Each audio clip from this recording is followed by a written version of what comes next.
వాళ్ళ కోడింగ్ అంటే లాంగ్వేజెస్ అని లేదండి. నేర్చుకోవాలేమో అంటే అనుకున్న నాలెడ్జ్ జనరల్‌గా ఉంటుంది. ఇట్ డిపెండ్స్ ఒక సైకాలజీ టైప్. కోడింగ్ అంటే మళ్ళీ ఒక కొత్త రాకెట్ సైన్స్ అనుకుంటారు. నేనెప్పుడు ఏం టీచ్ చేస్తా అంటే కోడింగ్ అన్నది కొత్త థింగ్ గాదు. మనం ఫస్ట్ నుంచి చేస్తుందే. ఓకే. అది జనరల్ ఇంగ్లీష్‌ని మనం రెగ్యులర్‌గా యూజ్ చేసే వాటికి కొన్ని టెర్మినాలజీస్ యాడ్ చేస్తాము.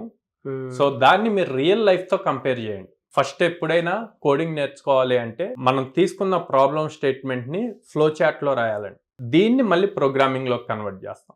ఎప్పుడైతే ఈ ఫ్లో చార్ట్ రాయటం వస్తుందో ప్రోగ్రామింగ్ ఈజీ అవుతుంది. ఓకే. అంటే వచ్చిన ప్రాబ్లమ్ స్టేట్మెంట్ తనకి ఈజీగా అర్థం అవ్వాలి. సో, బేసిక్ సెన్స్ తెలిసి ఉండాలి. లాజికల్ థింకింగ్ అక్కడే అంటాం. ఆ లాజికల్ థింకింగ్ ప్రాపర్‌గా చేయగలిగితే గనక ఈజీ అవుతుంది. సో, అందుకే మన దగ్గర కోడినాలలో టెక్నికల్‌తో పాటు లాజికల్ రీజనింగ్ గూడా నేర్పిస్తాం. అప్పుడు ఈజీగా జాబ్స్ మనం చూపించిన ఆపర్చునిటీస్ ఈజీగా క్రాక్ చేయగలుగుతారు.